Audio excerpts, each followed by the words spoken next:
Apostle M.L. Buthelezi is a full-time minister of the gospel and a global speaker.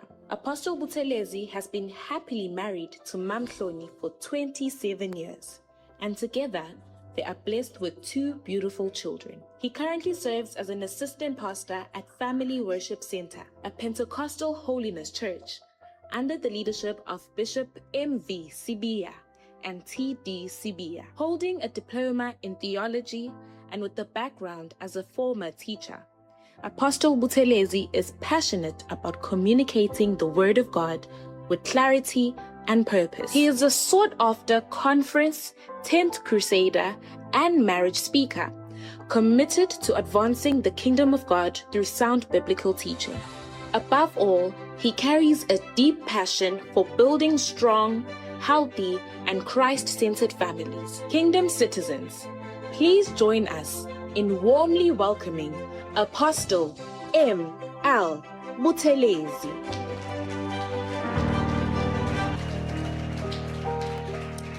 I'd like to honor Apostle Walakhaya, Mfundisi, Umama Ulungi M, uSisi, ngiyacela social njalo ngimthanda kakhulu, ngimkhonze kakhulu. Ngicela simshayele izandla uPastoral.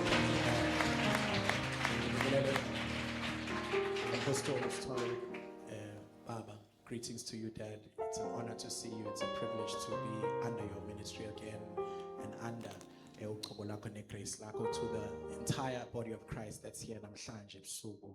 Nginibingelele egameni lenkosi yami uJesu Kristu. Ngixolise ngobojini wami ongixegayo namateku neskipa. Bengizoyikhonzela nje. Senizo nina kuNkulunkulu lingase ninake into eziningi. Amen, bazalwane. I just want us to just lean into the presence of God tonight.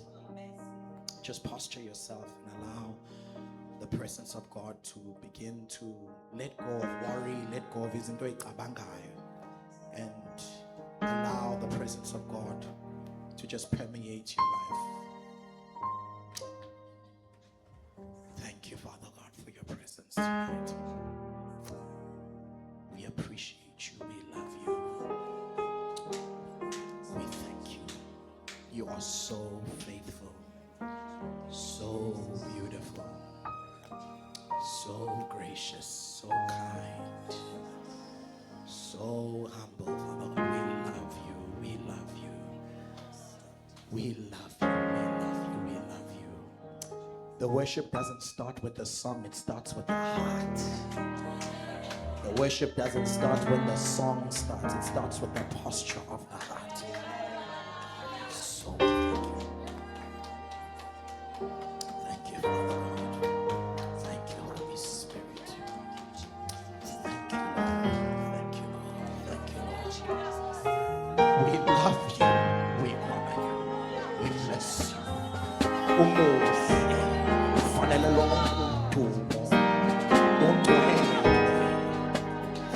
your grace knows no end, so we honor you tonight, and we appreciate you, Lord. We love you, we love you, we love you, we love you, we love you, we love you, we love you, we love you. Thank you for your gracious love. Thank you, Father God. We thank you for your gracious. So receive this living sacrifice. I am your worship. Accept this living sacrifice.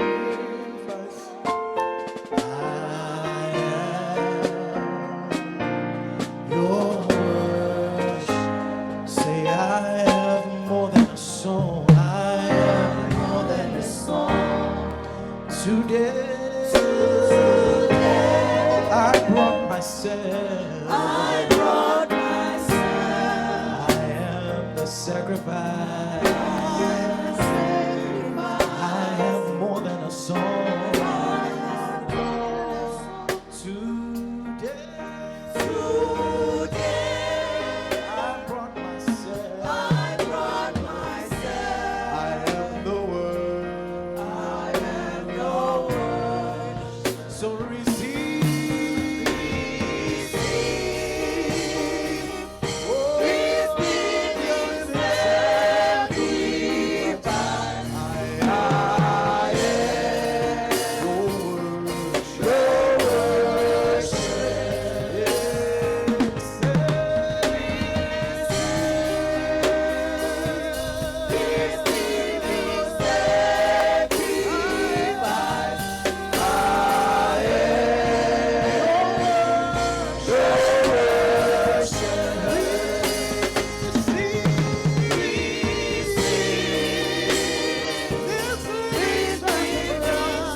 It's only you are holy.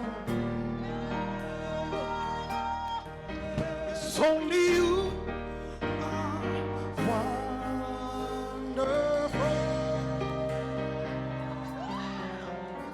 Oh, there's no one else like you. Who is faithful and the true? Lord, my heart, my mind, my soul, my heart, my life is a testimony. Is a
Come on, there's a weight of glory tonight. Simba,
Oh, Shadamai. Itakarabasubaya. Ebrekete. Librakatarabasai. Shabrakato libaya. Zekle matakado. Libada shadaba kushada. Zebrekete kushada hasai. Ibrakado samando shadabrasia. Bless you, Father. Thank you, Spirit of God. Thank you, Spirit of truth. Thank you, Spirit of life. Thank you, thank you. We recognize you. We welcome you. We appreciate you. Do as you please. Move in our midst. Touch, heal, deliver, empower, equip. Shebrekete libro kotoliba hakasai. Take over. Siklama subaya. Take over, take over. Take the lead. Kamoshadaba. Zibra katalaba hasai. We thank you, Lord. We bless you. Shakra brakusha damahasai. Siyabonga moyingcwele. Ngaphandle kwakho kasilutho. Ngaphandle kwakho singenze lutho. Ake shaya izandla abathandekayo. Sishayela our helper, our teacher,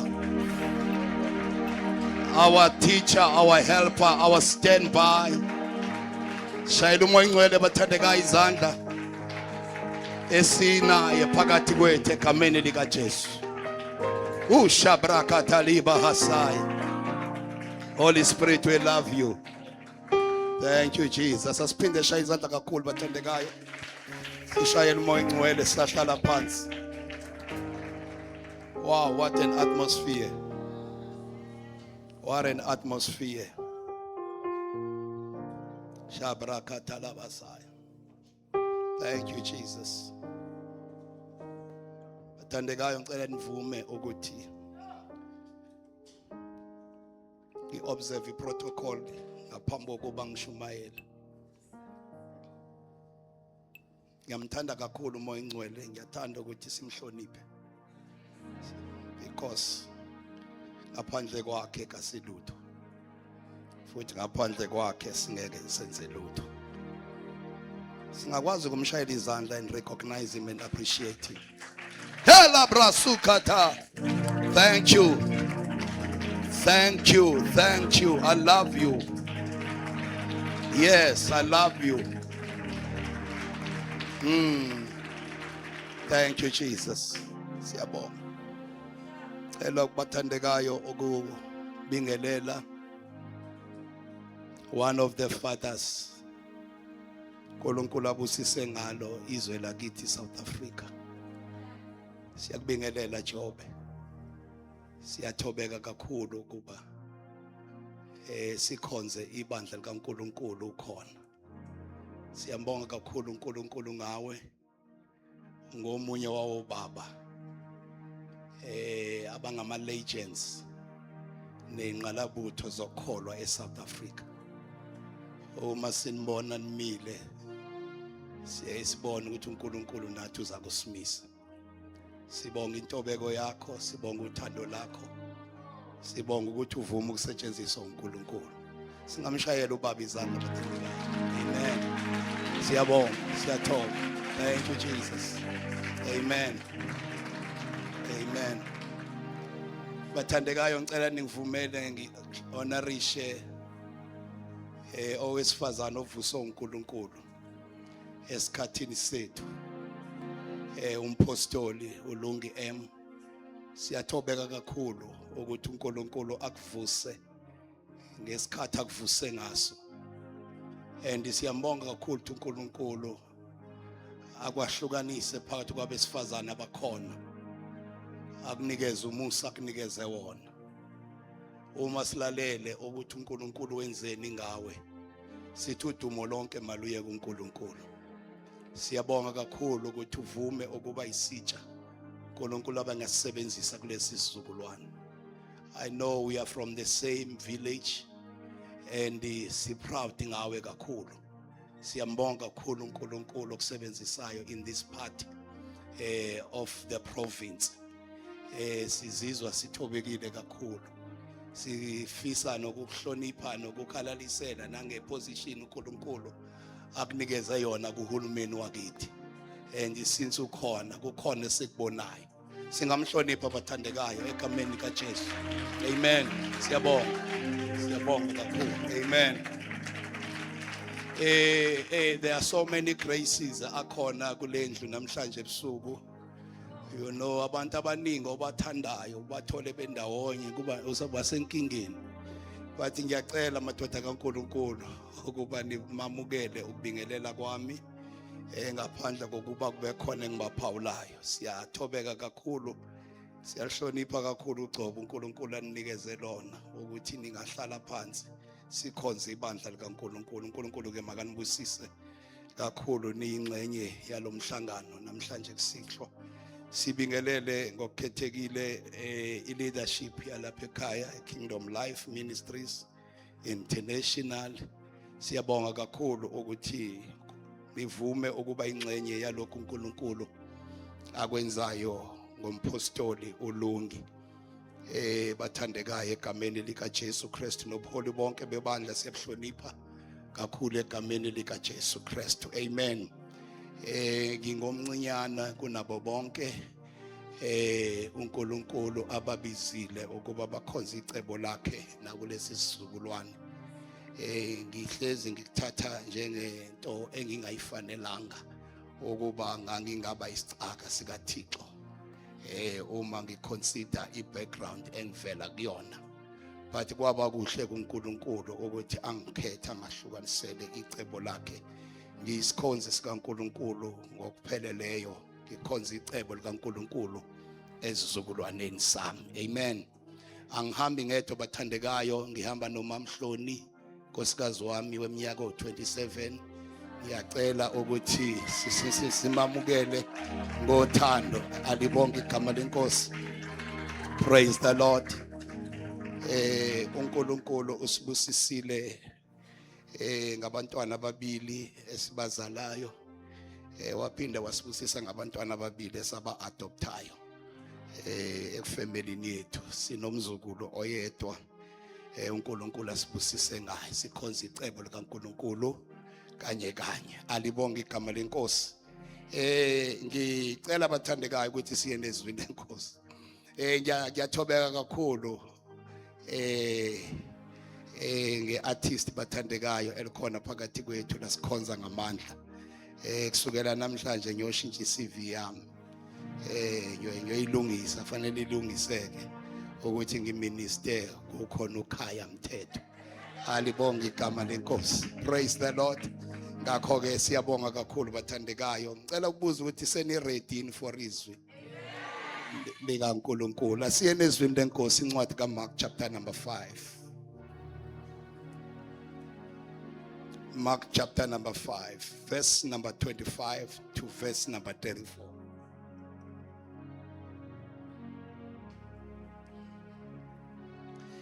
Ngicabanga ukuthi ukhona uThembi walapha ekhaya. Asingamphuci umqhele wakhe. Simnikeze ithuba asikhonze ngokusifundela. Amen. Verse number 25. Hey, akusiyeke uThembi. Iyaxolisa. Amen. Siyabonga. Kusho ukuthi akuba uThemba. Amen. Owesifazane owayenomopho iminyaka eyi12 ehluphekile ngokuningi ezinyangeni eziningi echithile konke ayenakho engasizakalanga ngalutho kodwa kwayilokhu kuqhubeka esezwile ngoJesu weza esixukwini ngasemumva wathinta ingubo yakhe ngokuba wathi uma ngingathinta nje izingubo zakhe ngizakusindiswa kwanqamuka masinyane umthombo wegazi lakhe wezwa emzimbeni ukuthi uphulukile enhluphekweni yakhe wanele ukuzwa uJesu phakathi kwakhe ukuthi amandla aphumile kuye waphendukela esixukwini wathi ngubani othinte izingubo zami na abafundi bakhe bathi kuye uyabona isixuku sikucindezela usuthi ngubani ongithintileyo na waqalaza ukuba ambone owenzile lokho khona owesifazane esaba ethuthumela azi okwenzekile kuye weza waziphonsa phansi phambi kwakhe wamtshela iqiniso lonke wayesethi kuye ndodakazi ukukholwa kwakho kukusindisile hamba ube nokuthula usuphulukile enhluphekweni yakho esakhuluma kwafika Thank you, sir. Thank you, sir. Thank you, sir. I think that is number verse 34. Ngicela ugcine again 34. wayesethi kuye ndodakazi ukukholwa kwakho kukusindisile hamba ube nokuthula usuphulukile enhluphekweni yakho. Inkosi mayibusise ukufunda kwezwi layo ibandla lonke malithi amen. Sifunda incwadi kaMark. Incwadi kaMark ibhalwe uJohn Mark, one of the disciples who accompanied abapostoli or Peter kanye no Paul no Barnabas in the book of Acts. Mark ubhala lencwadi uveza uKristu noma uveza uJesu as the Son of Man. Mark ebhala lencwadi inama chapters of 16 kuphela. That is why kuthiwa is the shortest gospel among the four. Incwadi kaMark bathandekayo uma ibhalwa uJohn akazange afocus kakhulu entweni uKristu azifundisile kodwa wafocusa kakhulu entweni uKristu azenzileyo. Umveza uKristu kakhulu esebenza enza kunesikhathi efundisa ekhuluma. Incwadi kaMark bathandekayo isebenze kakhulu iveza amagama amabili agqamile nabonakalayo ekhathe eningi. Igama lokuqala elivelayo negqamile encwadini kaMark igama elithi immediately. Igama elithi immediately. Bese kuthi igama lesibili elivela kaningi encwadini kaMark igama elithi again. Womabili lamagama bathandekayo asetshenziswe uJohn Mark anomlayezo on strong avezayo ngeministry uJesu ayeyenza ngesikhathi esesemhlabeni. Leli gama elithi immediately kuthiwa livezwe ikhathi kusukela ku-30 kuya ku-41 livela nje lisetshenziswa encwadini kaMark immediately, instantly.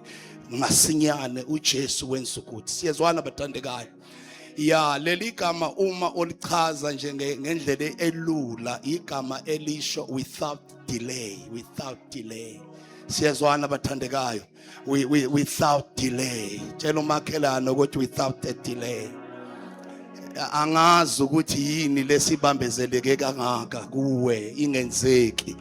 Kodwa namhlanje ebusuku umusa ophezulu kwami uthi makwenzeke without a delay. Angazi ukuthi yini lena othi inkosi sekuphela iminyaka ngiyifuna lento, kodwa uNkulunkulu ungithumile ukuthi ngizo activate le grace yokuthi izinto zenzeke without a delay. Ngizothi abagulayo mabaphile without a delay. Ngizothi abafuna umsebenzi mabawuthole without a delay. Ngizothi abanokhayo makube khona response ngaphakathi without a delay. Sizothi abafuna ama promotion kule season mawafike without a delay. Noma ngabe yini ebambezele egameni lika Jesu Kristo sithi namhlanje my expire without a delay, without a delay. Receive your healing, receive your miracle, receive your breakthrough, receive your answer. Tshela abantu ababili ukuthi without a delay makwenzeke khona manje, makwenzeke kusheshe. Kodwa bathandekayo angazi noma niyangizwa yini. Tshela umakhelwane uthi lento ayenzeke ngokushesha. Noma ngabe it's a divine delay or it's a demonic delay, let it expire tonight in the name of Jesus. Sizothi izwa Jehova, lalela Nkosi, uyenza Thixo makwenzeke ngaphandle kokuthi kubambezeleke egameni lika Jesu Kristo without a delay. Shabrakathalabasai. Ashela uNkulunkulu tembama izandla. Kukhona izinto ayidedelayo, kukhona izinto ayidedelayo. Oh bathandekayo, igama lesibili elisetshenziswe kule ncwadi igama elithi again. Uma lisebenzisa leli gama mpostoli iBhayibheli noma uJohn Mark umveza uJesu eya endaweni aseke waya kuzona before. Iphinde imveze enza izinto aseke wazenza before. Aphinde abonakale kubantu aseke waba nabo before. Ngicela ungivumele ukuthi sisho namhlanje ebusuku sithi Lord do it again. Phiphinda Nkosi usenzele umusa. Phiphinda Nkosi usenzele umusa. Touch me again, bless me again, anoint me again, use me again. God is doing it again. God is doing it again. Oh, Shabrakathalabasai. Wawaphinde wangena eKapernaum. Usho ukuthi uke wangena before, kodwa wahamba kwangathi khona into kumele aphinda ayoyenza. Umthandazo wami mpostoli ithi inkosi ake uphinde futhi, ake uphinde futhi usigcobe, ake uphinde futhi usebenzise, ake uphinde futhi unyakazise ichibi. Ake uphinde Nkosi uvuse besilisa kanye nabesifazane abazothi asifune yonke into kodwa him crucified ebethelwe esiphambanweni. Tshela uma uthi do it again Lord. Touch me again Lord. Restore me again Lord. Revive me again Lord. Atamadodana kakora mtolomba, will you not revive us again, that your people may rejoice again? Ake kube khona umnyakazo omusha emabandleni ethu uNkulunkulu esebenza. Lord, do it again.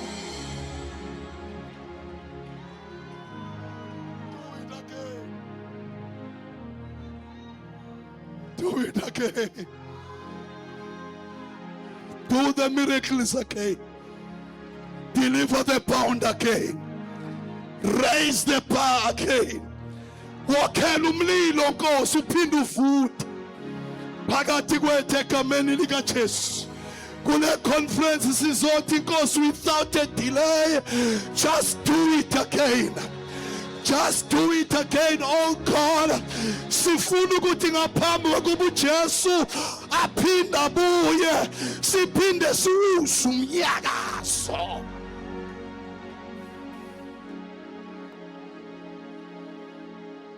Thank you, Jesus. Thank you, Jesus. Can I preach Bazalwane? Can I preach Bazalwane? Lithi iBhayibheli lasifunde khona owesifazane owayenomopho iminyaka eyi12 ehluphekile ngokuningi ezinyangeni eziningi echithile konke ayenakho engasizakalanga ngalutho kodwa kwayilokho qhubeka. uJohn Mark introduce owesifazane asilazi igama lakhe kodwa sazi ngesimo sakhe ngoba kungenzeka ukuthi awusaziwa ngegama lakho kodwa waziwa ngesimo sakho. Kodwa lithi iBhayibheli uma uMark introduce umveza njengowesifazane owayehluphekile, umveza njengowesifazane owayegula, umveza njengowesifazane owayelahlekelwe izinto, umveza njengowesifazane owayegula for 12 years engazange asizakale ngalutho. In other words, it was 12 years of suffering. It was 12 years of pain. It was 12 years of barrenness. It was 12 years of stagnation. It was 12 years, Bazalwane, of limitation. It was 12 years of struggle. But I am here tonight to declare, egameni likaJesu Kristu, I don't know for how long we have been suffering. I don't know for how long we have been stagnant. I don't know for how long we have been struggling. But I am here tonight. Ngithunywa uThixo egameni likaJesu Kristu ukuba ngizomemezela ukuthi there is a change of cycle in the spirit. Egameni likaJesu Kristu waseNazaretha, the devil is a liar. Alibonke igama likaJesu yamemezela ebusuku kukhona uguquko olwenzakalayo, kukhona ushintsho olwenzakalayo egameni likaJesu Kristu. Amazulu akuthumile.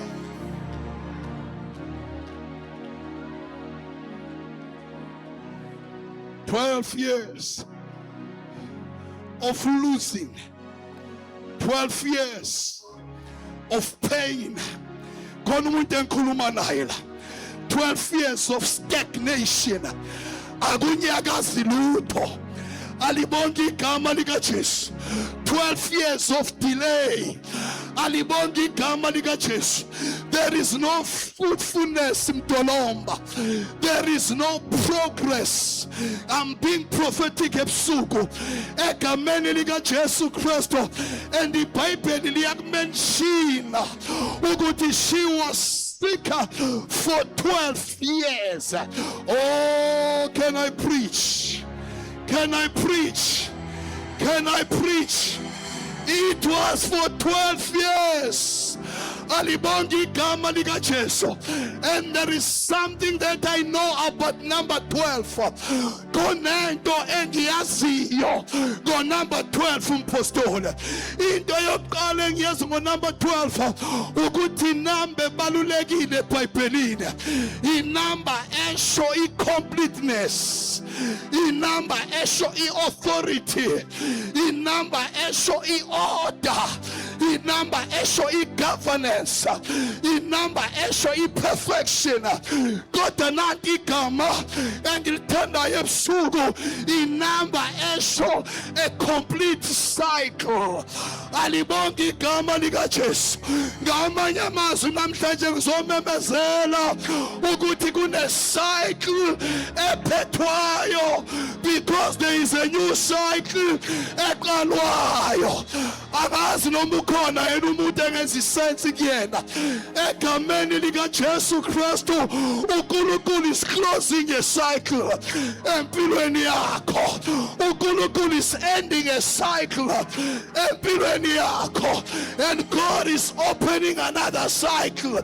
Egameni likaJesu Kristu waseNazaretha, ngizomemezela ebusuku ukuthi you are entering into a new cycle. You are entering into a new season.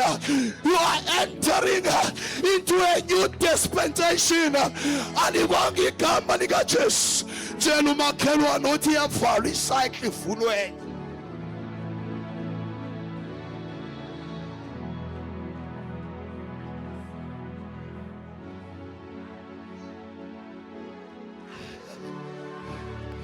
Aya ningizwa ngathi bayangizwa laba bangala. Ngiyashumayela ebusuku.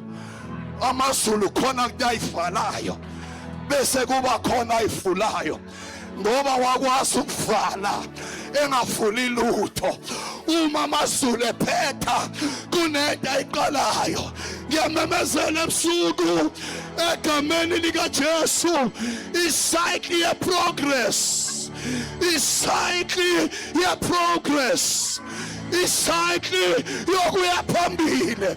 Yamemezela ebusuku egameni likaJesu waseNazaretha, kuneminyango evulwayo egameni likaJesu.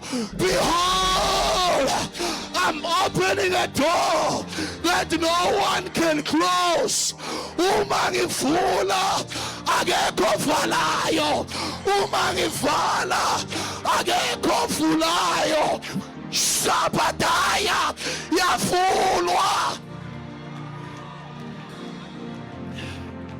Shabrakata labasa.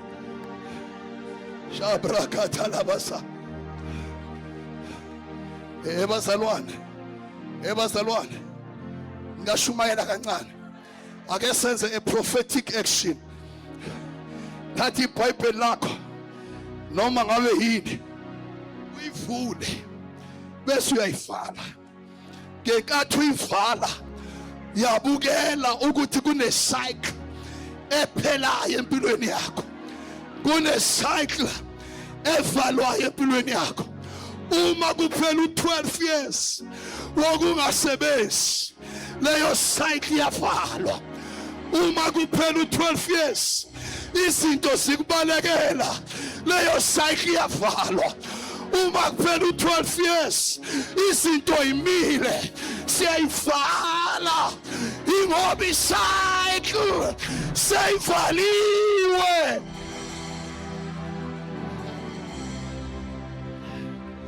Yazi uma bekubuza ukuthi benenzani ebusuku eKingdom, ngoba nje bekuvalwa ama-cycle.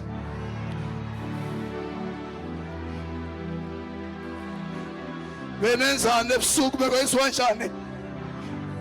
Bevalwa ama-cycle, bevalwa ama-patterns emndeni, bevalwa izinto ey'vala iy'nto zakho, bekuvalwa izinto ey'vala iy'nto zakho egameni likaJesu Kristu waseNazaretha. Ngiyaprofetha ebusuku egameni likaJesu, every cycle of pain, every cycle of stagnation, every cycle of limitation, every cycle of unemployment, every cycle yokungashadi egameni likaJesu Kristu iyavalwa, iyavalwa. Ba uNkulunkulu evala akekho ovulayo.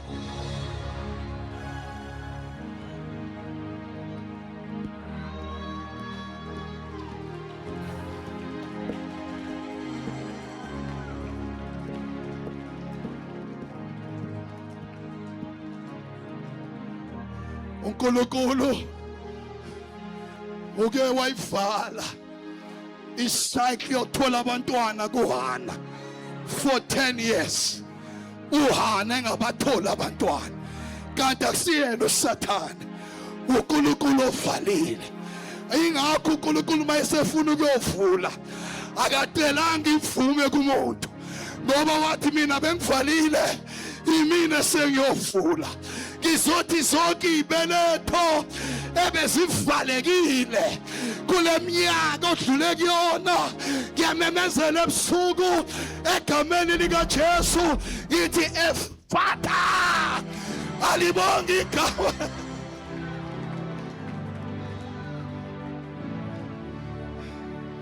Ngithi Efatha, Efatha.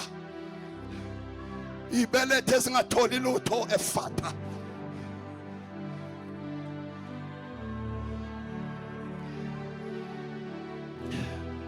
"12 years of pain, 12 years of barrenness." Hey, ngizwa ngathi khona umuntu okumele ngikhulume naye la. Bekuphela iminyaka osebenzi, phela iminyaka izinto ayinyakazi, kodwa uNkulunkulu uthi angimemezele ebusuku ukuthi leyo cycle yayivala. Alibonge igama likaJesu.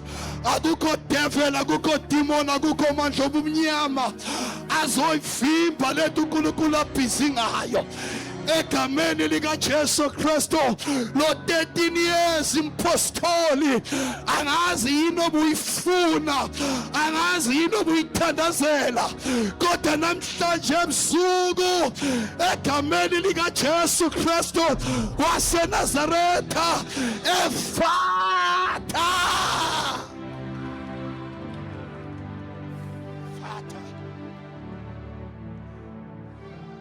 Efatha.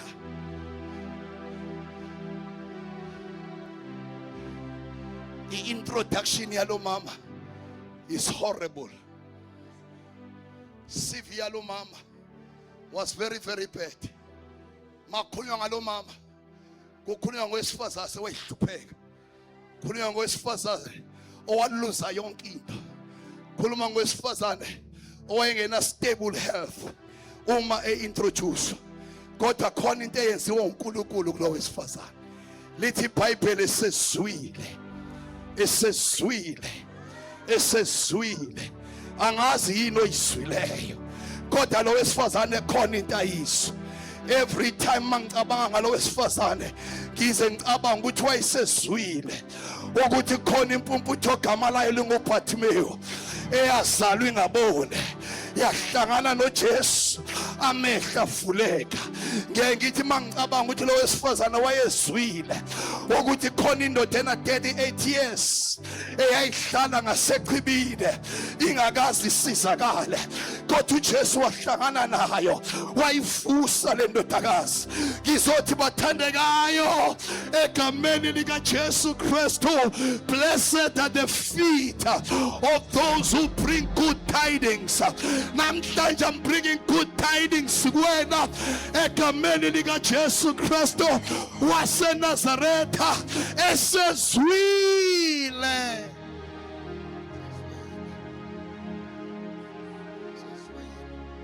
Awuthi angazi ukuthi yini oyizwile. Ya kwesesikhathi is-expose entweni e-wrong ezizenza mase siyizwile singasibe nalo ithemba. Ngithandile umpostoli mayisukuma la ezama declaration ngathi this is the atmosphere we are looking for. La sizozwa khona ukuthi sisinhloka sizona imsilo, la sizozwa khona ukuthi siyabusiseka engeneni sibusiseke ekuphumeni, ngoba into oyizwile ezoshintsha isitori sakho samanje. Ingakho lithi iBhayibheli ngokuba ukukholwa kuyeza kodwa kuza ngokuzwa. Namhlanje ebusuku I speak faith kunina. Sezwile. She was alone in the room. Kwakungekho minister, kwakungekho intercessor, kwakungekho ma worshiper. She was just by herself. She began to speak to herself. inkinga yakho ulinda abantu bazokhuluma kuwe, ulinda abaprofeti bazokhuluma kuwe. Kodwa lo mama wayeyedwa waqala wakhuluma naye. Ake uyeke ukukhuluma nabantu, ake ukhulume nawe. The greatest prophet of yourself is you. Begin to speak to yourself. Begin to speak to yourself. Kunamadoda awu-4 ayenogogo ehlezi ngasesangweni lomuzi, kungekho muntu, abuzana wodwa athi sihlaleleni la size sife na. Bazalwane, tell me, God, don't avoid yourself. Khona abantu abangakwazi ukuhlala nabo.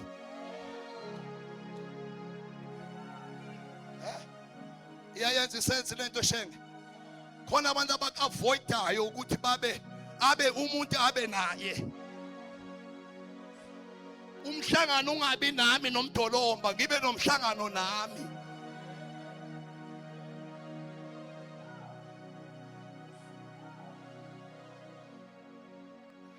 The Bible, she said to herself, oh much. Oh much. A powerful sermon akusiyo nevela kuThelezi. Kodwa intshumayelo enamandla evela kuwe. Uthi lo mama, oh manje. Oh manje. Akakhulumi namuntu, ukhuluma naye. Ebazalwane khona into engiyibiza ngokuthi initiate your miracle. Yezwakala? Initiate your miracle. Lo mama eyedwa wa initiate isibangaliso sakhe. Ingakho ayikho into engaconvince lo mama uma seyosilanda isimangaliso sakhe. Ingoba ngesikhathi initiate ubengenamuntu, kodwa wayenayo uqobo lwakhe. Ngizomemezela ma Kingdom Life Ministries ukuthi singena kuleyo season, abantu abazobona izinto zenzeka, abantu abazo-initiate, abantu abazoqala bona benze. Tell me what initiate your blessing, initiate your miracle. Initiate. Obatshela babili baba bathi initiate. Fundisa umhlongo. Sizothi namhlanje, go and initiate. Ungakhulumi namuntu. I-stage. Fundisa wami. La uyakhona kwi-closet. Vale yonke into bese uyaqala uya-initiate.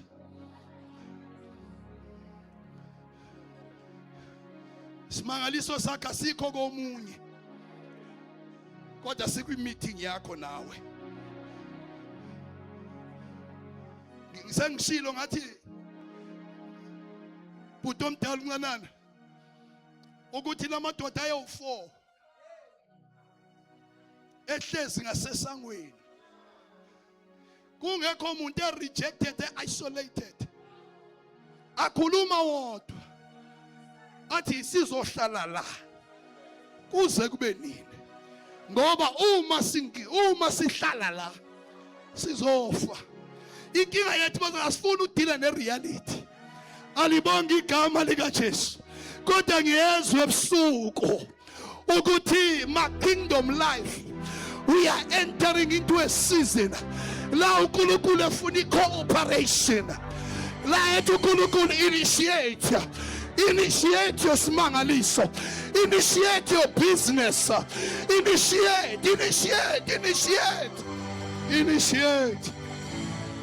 initiate. Ngeke kwenzeke lutho ungaka-initiate lutho. Once you initiate, God will authorize. Ngibheka ne-FNB. kunama account amasonto esikuwona okufanele oyedwa initiate transaction bese kuthi omunye authorize. And bazana niyodwa authority siyaziyo uma sike sa initiate amazulu ithi iBhayibheli lesisibindi esinaso ukuthi masicela into ngokwentando yakhe masikholwe ukuthi sesinayo ngoba uyasizwa. Tell me what initiate. Yini oyifunayo.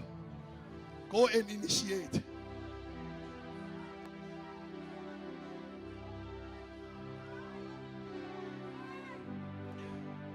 uJesu ulindile ukuauthorize ngoba kahle hle uJesu kadaqala ukwenza ukinitiate. Thina si-initiate entweni uJesu asasi-initiate. Ingakho kuba lula uma si-initiate entweni ayi-initiate ukuthi afake isignature.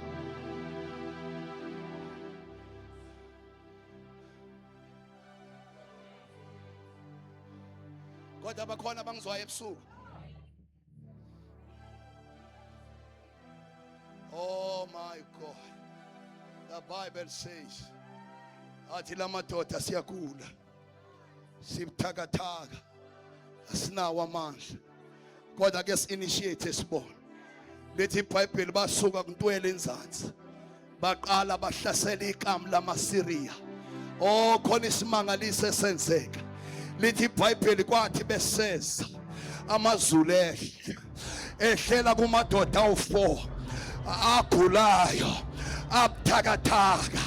Lithi iBhayibheli inkosi yama-Arama yezwa kungathi kuza amahashi kanye ney'nqola ngoba amazulu ayese-authorize.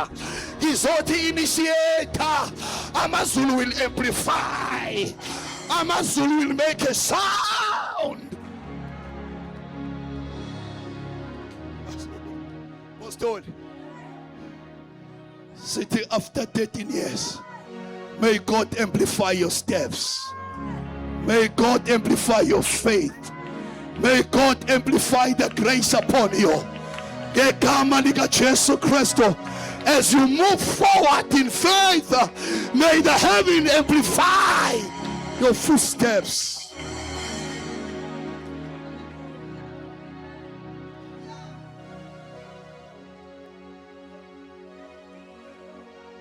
Abrakadosha rabasa. Zabrakatarabasa. Ziklamando koshata rabasa. Eklabrosha katarabasa. Ngoba umusu initiate act upon your initiation. Ungaqini ngoku-initiate bese ungayenzi. Vethane wenze masu initiate. Ngoba amazulu azohlangana nawe ohambeni loku-initiate kwakho. Because ngithi mina kule sisimangaliso mdolomba salo mama esingamazi. Lo mama wa initiate isimangaliso sakhe, wa actor esimangalisweni sakhe. uJesu wa react. Thina silinda uNkulunkulu act bese siya react. Kanti uNkulunkulu linde thina si-act bese ya react.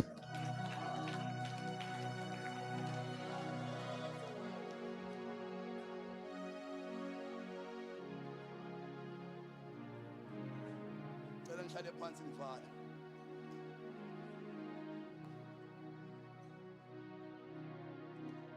Nginento eziwu5 engiyimemezela namhlanje. Number 1, without a delay.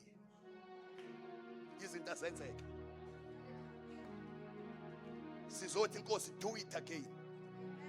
Noma ngabe yini oyilahlekele uNkulunkulu akaphinda yenze. Number 3, bathandekayo, yilena engikhuluma ngayo, initiate simangaliso sakho. God is waiting on us. Lethi iBhayibheli wathi uma nje ngingathinta umphetho wengubo yakhe Ngiyazi ukuthi abafundisi banentshumayelo enzima lapho. Kodwa let's not go deeper. Asigcine senihamba initiate. Ukhiye walento oyifunayo. Initiative. Wathi mangathinta umphetho.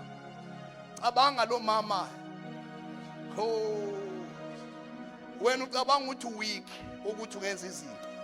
Kodwa mina ngithi awu weak njengalo wesifazana.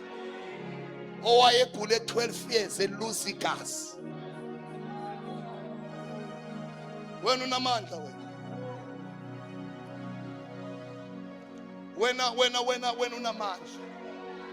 Wena lithi iBhayibheli ababuthakathaka mabathi sinamandla. Wathi bangawuthinta nje umphetho wekubo yakhe uzophiliswa. Oh my God. Kukhona into enginterestayo kule ndaba. Uma lithi iBhayibheli, lo mama, she came from behind. She came from behind. Ucabanga ukuthi izinto zokwenzeka ngoba u in front. Kanti ngicela ukukutshela namhlanje ebusuku, iposition okuyona inankinga. Ungazi umind ukuthi ukuphi nendawo. It does not matter. Ngike ngashumayela kwenye indawo ngathi lapho ukhona sikubiza nge-current location. It is not a destiny location. Kumele ungamind ukuthi ukuphi nendawo. Ngithi mina kwakuthi makhulunywa ngalo sifazane kuthiwe athi umuntu Jesu athi loya athi lo mama athi no lo ngemuva. Ngizothi namhlanje ebusuku egameni lika Jesu iposition ayisho lutho yala ukhona. Into ebalekile i-connection ye-faith.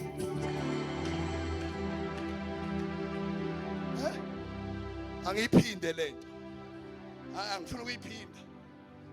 She came from behind. Uba not ngisemuva nesikhathi. My sister, you qualify for a miracle. Uba not I'm behind the schedule. Uba not I'm behind it. I'm behind the time. Chumayeza wena namhlanje ebusuku. Wayengasemuva, ngesemuva. Bazalwana akusho lutho ukuthi ukuphi nendawo. Akusho lutho ukuthi ukuphi nendawo usanelwe kuphi. Noma ungaba behind, but if faith will push you forward. If faith will push you forward. If faith iyona ezokudonsa ikudonsela isimangaliso sakho. You are behind socially, you are behind spiritually, you are behind financially, you are behind in every aspect of your life. God to me, don't stress about the position, keep pushing. Babele bethi loya mama usemove kanti umama uyasondela. Bethi loya mama usemove kanti umama uyasondela. Namhlanje ebusuku kukhona into ezinyakazayo. Ngegama lika Jesu. Ngegama lika Jesu. Until this woman Apostle yafika qathatha la uJesu ekhona. Ngizwile ukuthi we are moving forward in faith. We are moving forward in faith. Not by sight. Not by feelings. By faith. But by faith. It is by faith that you will get there. Came from behind. He came from behind. Oke wabasemuva uRuth empilweni yakhe. Oke wabasemuva uEsther empilweni yakhe. Kodwa kwasho ukuthi uyazi ukuthi la ngikhona icurrent akusiyi indawo yami yokufela. Elo khuluma nomuntu namhlanje ucabanga ukuthi uzophelela lapha. ngizokutshela egameni lika Jesu Kristu waseNazaretha ukuthi ngeke ufele la ukhona, ngeke uphelele la ukhona. La ukhona is not the finishing line, it's the starting line. Okumele ukwenze move by faith. This woman, she moved a week ebuthakathaka enjalo, waqhubeka waya phambili, waqhubeka wasondela until she touched umphetho wengubo kaJesu. Initiate and move forward in faith and possess your possession. And possess your possession. That way to usushiwe isikhathi. Batshela ukuthi lo nkulunkulu engimkhonzayo isikhathi sisilawulwa nguye. Asisi isikhathi esilawula yena, kodwa isikhathi sisezandleni zakhe. Mfundisi wami cabanga ukuthi izinto zilate. Mina ngazi uNkulunkulu kaHana, ngazi uNkulunkulu kaMaria noElizabeth. uNkulunkulu owanikeza uMaria umntwana kungakabi isikhathi, waphinde wanikeza uElizabeth isikhathi sesidlulile. Lo nkulunkulu owabusisa uHawa, lo nkulunkulu owabusisa uMaria ngomntwana Eli, uyena uNkulunkulu owabusisa uElizabeth late. uNkulunkulu ukhona kule lateness yakho, lokubambezeleka kwakho. uNkulunkulu, the same God who blessed Mary, the same God who blessed Elizabeth. Unje khona abantu abathola ama early blessings, bese kuba khona abantu abathola ama late. God is the same God.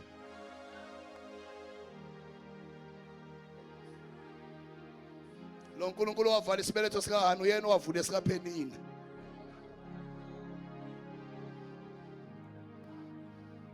Wena nje into ngamele ngakudidi, ungadidwa nje ukuthi wenzeni kubani, kodwa akwenze kubani makuqinise kulokho okulindele ukuthi akwenze kuwe. Sesiyathandaza, sesiyathandaza, sesiyathandaza. You are entering a new cycle. Noma ungayikhohlwa yonke into engiyishilo, ungakhohlwa, ngena kwi-cycle entsha yempilo yakho.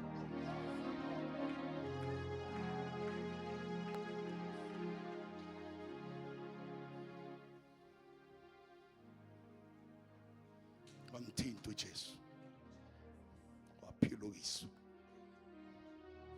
Asimeni ngenyawo bathandekayo.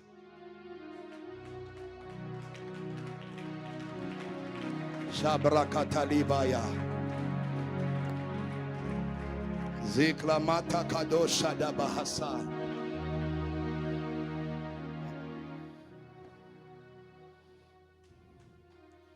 Ngizwile inkosi ngitshela ithi hamba umemezela ukuthi njalo makuphela unyaka uHana waye ethempelini eShilo. Sonke isikhathi mayehamba eyobona uSamuel, lethi iBhayibheli wayifika nejazi elisha, because wayazi ukuthi njalo makuphela u12 years kushintsha ama cycles, kushintsha ama seasons. Apostoli njengoba sithi 13 years, kukhona ilevel engena kulona egameni lika Jesu. Cela sivala amehlo siphambi izandla zethu bathandekayo. I know ukuthi khona abantu uNkulunkulu akade ekhuluma nabo namhlanje ebusuku. Lokho ongakuzwanga yilokho obungakudingi, lokho okuzwile lokho uNkulunkulu bekulethele khona namhlanje. But ikhona into eyenzakalayo lokela moya. Cabanga lo wesifazane wayengekho ngisho kwi-agenda kaNkulunkulu. Ukusuka kaJesu ku point A wayehamba eyovusa indodakazi kaJayiro. lo mama uthola isimangaliso angazange asenzele iappointment, angazange enze i-engagement noJesu, kodwa uNkulunkulu wamenzela isimangaliso, wadelaya kwaze kwashona indodakazi kaJayiro. Ngizothi uNkulunkulu makakubusise noma ngabe bengekho emaplanini akho kokubusisa, because if faith ngoba uinitiative isimangaliso sakho. Ngicela ukubiza umpostoli walapha ekhaya azothandaza. Ngicela sivala amehlo ethu bathandekayo egameni likaJesu Kristu waseNazaretha. Mpostoli, singaya phi singenzani uma wena Nkosi ungekho kithi, asifuni kwenza lutho uma wena Nkosi ungekho nathi. Uma ukhona phakathi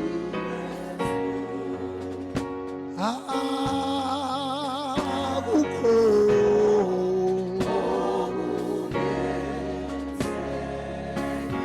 ma ukhona phakathi kwethu akukho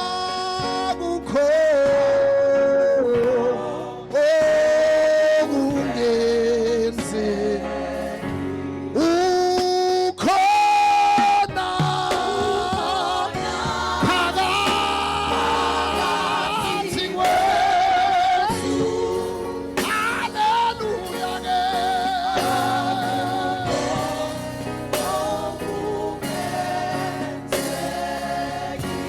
Ukhona phakathi kwethu. Uphakathi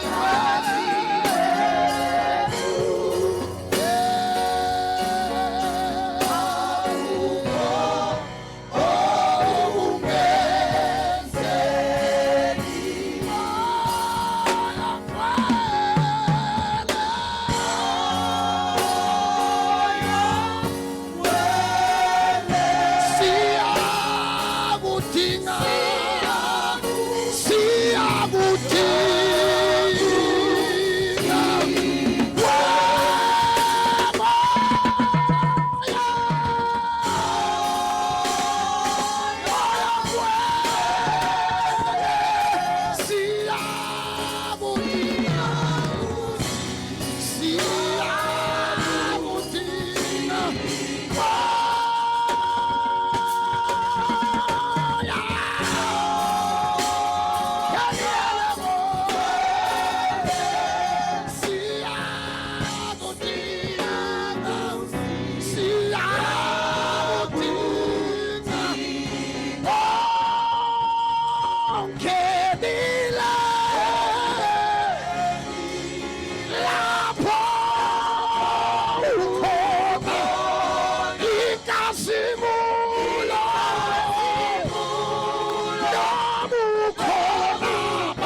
Ndiyacela bazalwane siphakamise izandla zethu. Umpostoli namhlanje ukhuluma ngokuthi fanele ukhulume nawe. Nansi nje into engifisa sikhulekele kakhulu sesivala ukuthi ngiyafisa ubambe umphetho wengubo yakhe. Namhlanje umpostoli uthi fanele ukhulume nawe. Kuthiwa lo wesifazane esezwini wathi, if I can touch the hem of his garment, I may be whole. If I can touch the hem of his garment, I may be whole. Nabantu namhlanje abakhona kule ndawo baqhamuka from behind njengoba esho umpostoli, baqhamuka kuma conditions asabisayo. But namhlanje uma ungakhuluma nenhliziyo yakho uthi, it's not about who is praying, it's not about who is preaching, it's about you speaking to yourself. Ukuthi, if I can touch the hem of his garment, I may be complete, I may be whole. Nothing broken.